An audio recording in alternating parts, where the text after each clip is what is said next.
On va discuter sur l'arrêt cardiaque. L'arrêt cardiaque, le diagnostic, comme on a dit, le diagnostic il est clinique en premier lieu. Donc, devant un patient qui est inconscient, qui ne respire pas et qui n'a pas de pouls carotidien, là on pose le diagnostic d'un arrêt cardiaque. On active la chaîne d'urgence. On diagnostique en premier lieu un patient inconscient qui ne respire pas, qui n'a pas de pouls carotidien.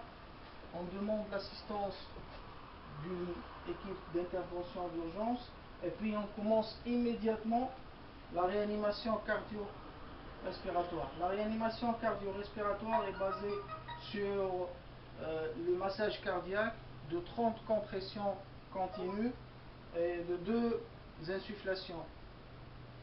Après avoir faire le massage cardiaque, si on est dans une salle d'urgence, bien sûr, où on est intervenant du SAMU, là on doit scoper notre patient pour voir le tracé, le rythme cardiaque du patient. Devant un patient qui est en arrêt cardiaque, on a 4 possibilités. Soit que c'est une asystolie, ou bien une activité cardiaque sans pouls, ou bien une fibrillation ventriculaire ou une tachycardie ventriculaire sans pouls. Parmi ces 4 rythmes, on a 2 rythmes qui sont choquables, qui sont défibrillables, et 2 rythmes qui ne sont pas défibrillables. Les rythmes défibrillables sont la fibrillation ventriculaire et la tachycardie ventriculaire sans pouls. Et le rythme non défibrillable, c'est la systolie et l'activité cardiaque sans pouls. La différence entre les deux, c'est les possibilités thérapeutiques. La possibilité thérapeutique précoce dans les rythmes défibrillables, c'est la défibrillation précoce. En plus, c'est l'utilisation des antiarythmiques. L'antiarythmique de choix dans un arrêt cardiaque, c'est l'amiodarone. Par contre, dans la deuxième possibilité qui est les rythmes non défibrillables, on ne peut plus utiliser les antiarythmiques et on ne peut pas défibriller une asystolie ou une activité cardiaque sans pouls. C'est donc l'utilisation des antiarythmiques et la défibrillation constitue la différence principale entre ces 2 algorithmes qui sont différents.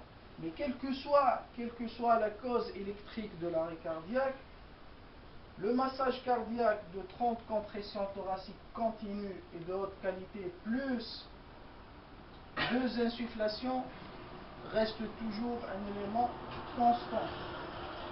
C'est-à-dire on les pratique d'une façon constante. Donc, la RCR a des critères de haute qualité. Les critères de haute qualité d'une RCR, c'est 1. Il faut qu'elle soit continue, à un rythme entre 100 à 120 compressions par minute, faites 30 compressions plus 2 insufflations 5 fois sur 2 minutes, comme on a dit, avec un rythme entre 100 et 120 compressions par minute. Minimiser au maximum les interruptions.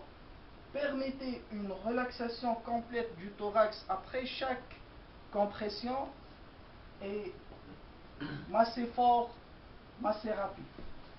On continuera plus tard dans une autre vidéo la prise en charge de l'arrêt cardiaque. Merci.